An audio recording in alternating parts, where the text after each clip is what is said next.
Oi, galera, tudo bem? Mais uma vez a gente está aqui para conhecer um pouco do direito de uma forma um pouco mais diferente e mais didática da gente para vocês conseguirem compreender, ok? Hoje a gente vai falar sobre posse. E aí, qual é a classificação dessa posse dentro do nosso ordenamento jurídico? É importante que primeiro vocês se lembrem quais são os conceitos de posse, certo? Posse, então, é um direito especial, porque ela não está caracterizada nem no direito real e nem no direito pessoal. Ela tem, sim, o exercício com relação ao direito. É uma relação fática existente entre as partes que tem esta coisa, este bem envolvido, tá? E aí, para isso, o nosso ordenamento jurídico traz algumas classificações com relação à posse. Vamos lá, então. Posse indireta que nós conversamos aqui, tá? Então, eu posso ter a posse exclusiva, a composse e a posse paralelas, quando ocorre concorrência ou sobreposição de posses, tá? Então, são esses outros três tipos que nós vamos ter. As paralelas também pode ser só a posse direta e a indireta. O exemplo que a gente viu no slide passado também é um exemplo de composse, tá? Uma observação com relação ao artigo 1199 é o seguinte, que cada possuidor só pode exercer na coisa comum atos possessórios, que não excluem a posse do outro, tá? Então, eu posso exercer um ato possessório, por exemplo, como o esbulho, mas eu posso fazer isso, só que isso não exclui a posse da outra pessoa. Tudo bem? Vamos falar agora de posse justa e de posse injusta. Posse justa é aquela isenta de vícios, aquela que não repugna ao direito e que foi adquirida pelos meios legais, pelos meios previstos em lei para você poder adquirir a posse. A posse injusta é a posse adquirida por meio de vícios, tá? E aí, quais são os vícios que a doutrina traz? A violência, a clandestinidade ou por abuso do precário. Vamos ver cada um com relação à posse injusta, tá? Então, a precária, quando o agente se nega a devolver a coisa no final do contrato, e aí a gente tem um exemplo da apropriação indébita, tá? Então, eu gerei lá um contrato de comodato, por exemplo, e a pessoa não me devolve o bem, então eu estou falando de apropriação indébita. Violência, que pode ser física ou moral, a coação deve ser sempre exercida diretamente no ato do estabelecimento da posse. No momento que eu vou estabelecer a posse, eu vou falar disso, tá? Um exemplo com relação a isso é o roubo. E a clandestina é aquela obtida furtivamente, que estabelece as ocultas de pessoa que pode ser a coisa e que tem interesse em conhecê-la. Exemplo, o furto. Uma forma mais fácil de conseguir entender, sempre que a gente falar em posse injusta, nós vamos falar do PVC, precária, violência e clandestina, tá? Esses são os três vícios que podem acontecer dentro da posse injusta, tá? Os vícios, esses três vícios, a gente pode ter um ou outro, esses três vícios maculam a posse e são ligados ao momento de sua aquisição. Isso é muito importante, tá? Então, a posse está maculada e a gente vai fazer as contagens disso a partir do momento de aquisição dessa posse. Então, vamos lá. Os vícios que maculam a posse são ligados ao momento da aquisição. Violência e clandestinidade, após ano e dia, se convalidam. Então, a gente vai fazer um cálculo aqui de mais ou menos 366 dias, tá? Do momento da aquisição dessa posse imaculada. E precária, que é abuso de direito ou confiança. Então, aqui é a partir da data que era para você ter me devolvido a coisa e você não me devolveu, utilizando dessa forma da minha confiança que eu tinha feito em você, tá? Outras observações. Violência, ano mais dia da entrada, isso daqui é muito importante. clandestinidade, do conhecimento ou de quando poderia ter conhecido, quando ela foi exteriorizada. Então vamos pensar no seguinte: você está dentro do meu imóvel de forma clandestina, faz mais ou menos 6 meses, tá? Quando eu descubro que você está lá, quando eu tomo conhecimento disso, é que a gente pode começar a falar que você está fazendo a posse injusta, tá? Outra observação: cessada a violência e a clandestinidade, a mera detenção, que então estava caracterizada, transforma-se em posse injusta em relação ao esbulhada. Eu coloquei uma observação aqui, que esbulhada é aquele que está privado por alguém do que tinha, tá?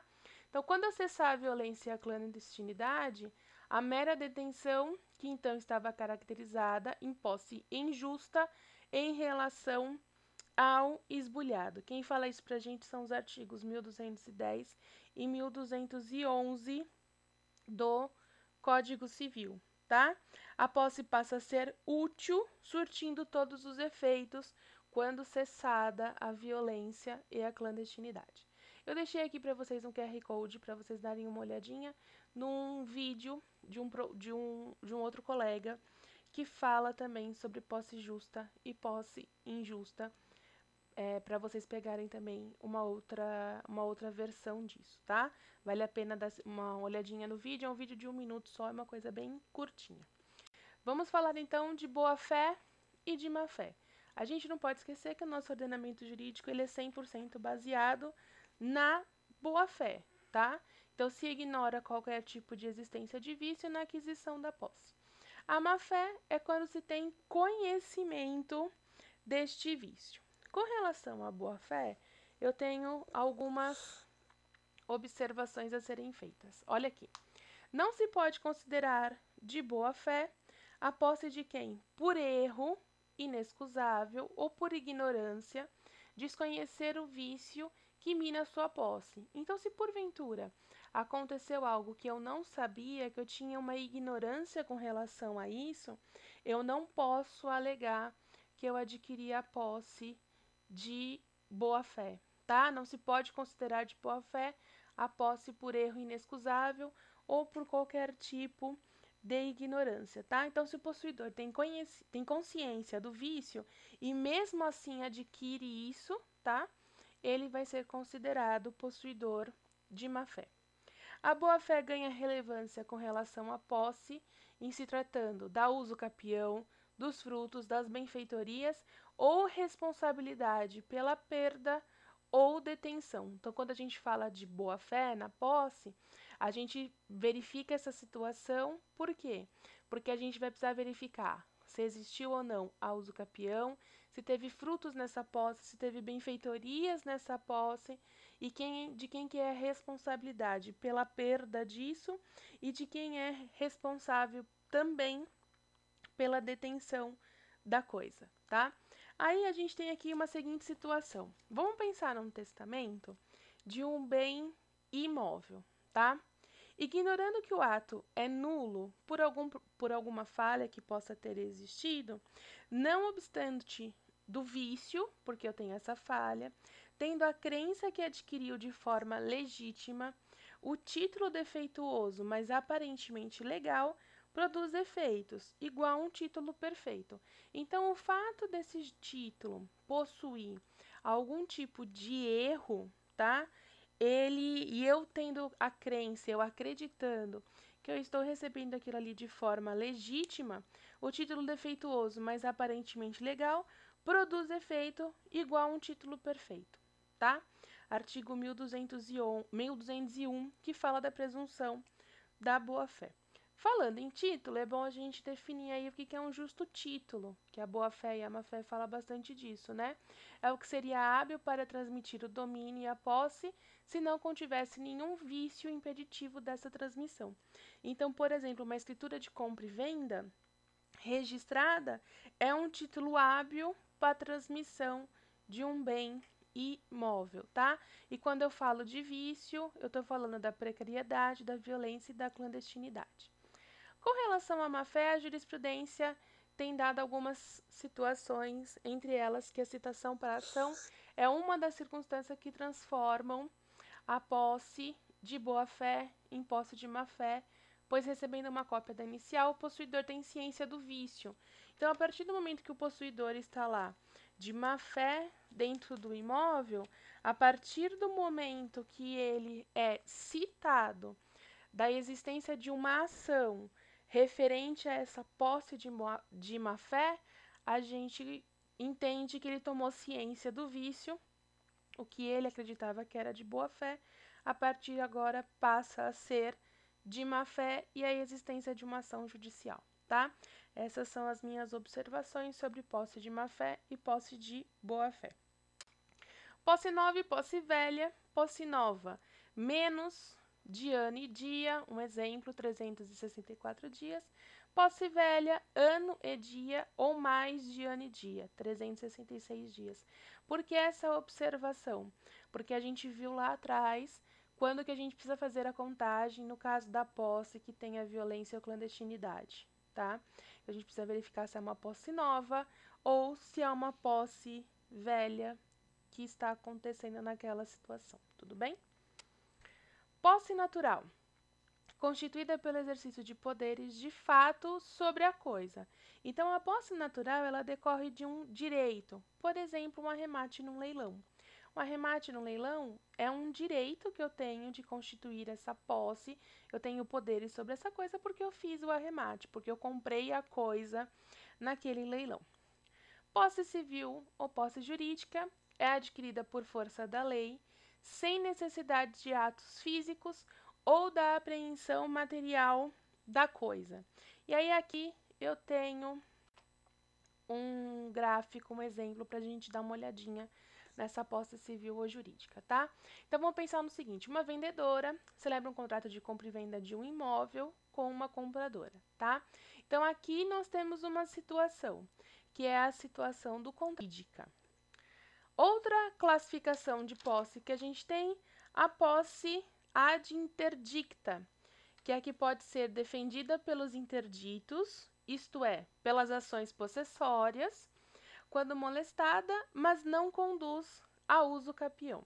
O exemplo que eu trouxe é o locatário, que é vítima de ameaça ou perturbação. Ele tem a faculdade de defender ou de recuperar pela ação possessória, até mesmo contra o proprietário, tá? Então, se o próprio proprietário está perturbando, ele tem o direito de mover a ação possessória para poder discutir essa perturbação, tá? Aí nós entramos nas regras de turbação e entramos nas regras de manutenção da posse, que é a ação cabível para que isso pode acontecer, tá? Para ser protegida, a posse não pode ter vício, eu não posso estar nessa posse de forma precária, violência ou clandestina, tá? Tem de ter acontecido uma posse lá 100% de boa-fé. Posse ad uso capione é a que se prolonga por determinado lapso de tempo estabelecido na lei, deferido a seu titular a aquisição do domínio. Um exemplo da forma ad uso capione é a própria uso capião. E aí aqui a gente tem um quadro determinando qual que é a extraordinária e qual que é a ordinária, artigos 1238 e 1242, e as características com relação a ela, tá? Ambas vão ter a questão de lapso temporal para que elas possam acontecer. Em ambos os casos, eu preciso ter exercido ânimo de dono, tá? Precisa ser de forma contínua, mansa e pacífica. Essas são características básicas da uso capião. O que vai diferenciar? Na extraordinária, está dispensado o justo título e a boa-fé. Na ordinária, eu preciso ter justo título e eu preciso comprovar boa-fé, tá? Então, ambas, eu preciso ter exercício com ânimo de dono, eu preciso ter adquirido essa posse de forma contínua, mansa e pacífica, tá? Aí, o que diferencia? Os prazos, a extraordinária 15 anos, a ordinária 10 anos, e aí a gente tem na extraordinária a dispensa do justo título e da boa-fé, e na ordinária eu tenho de ter o justo título e a boa-fé, tá? Mais pra frente a gente vai ter aí uma aula conversando um pouco melhor sobre a usucapião também, com todas as suas características em específico. Posse pró-diviso e posse pró-indiviso. Adiviso, quando o copossuidor se localizam cada um em uma parte determinada do imóvel, estabelecendo uma divisão de fato, tá? Então, a gente tem a posse lá de partes ideais da coisa, objeto de composse. Então, vamos lembrar lá o que é composse.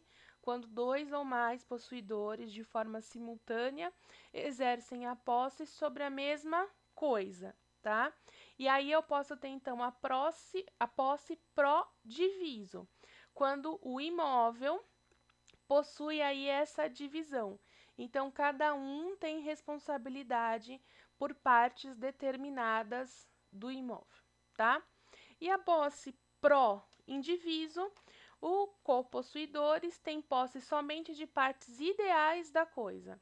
É a posse individual dentro da composse, tá? Quando a gente fala em posse divisa e posse indivisa, a gente sempre vai falar de composse, com a diferença que na posse pró-diviso é a posse das partes ideais, objeto da composse. E na indiviso tem somente posse de partes ideais da coisa. Então, a posse é individual dentro da composse, tá? Então, pró-diviso e indiviso, a gente sempre vai precisar lembrar lá dos conceitos de composse, tá? Para finalizar, eu deixo aqui para vocês uma atividade, porque como eu já disse várias vezes, aprender direito nem necessariamente é apenas por meio de leitura de doutrina ou apenas por meio de explicação de professor. A gente sempre precisa tentar aprender de uma forma que seja mais gostosa e prazerosa e que também nos ajude a gravar aí alguns conceitos, tá? Então, eu deixo aqui uma palavra cruzada com alguns conceitos que nós vimos agora nesses slides, para que vocês possam fixar esses conceitos sem a necessidade de fazer leitura de doutrina. Leitura de doutrina é importante? É. Sem leitura de doutrina, você não consegue dominar o assunto. É importante ler doutrina, é importante verificar qual que é a posição de cada doutrinador sobre essas questões, mas fica aqui uma atividade para vocês, então, fixarem tudo isso que a gente conversou, ok? Não esqueçam de dar uma olhadinha no blog, tem algumas novidades lá também para vocês poderem observar, para vocês poderem olhar. Não esqueçam de seguir o blog. Como eu já disse, do lado inferior direito da página, você tem lá o botãozinho de seguir, clica lá, toda vez que eu atualizar o blog, você vai ser o primeiro a ficar sabendo. E, além disso, agora a novidade que é o canal no YouTube. Inscreva-se aí no canal, acione o sininho, que toda vez que tiver um vídeo novo, você também vai receber, tá? Deixe aí nos seus comentários alguma sugestão de tema que talvez você esteja com um pouco de dificuldade, para a gente também poder conversar sobre isso. Tudo bem? Fica aqui o meu agradecimento e até a próxima!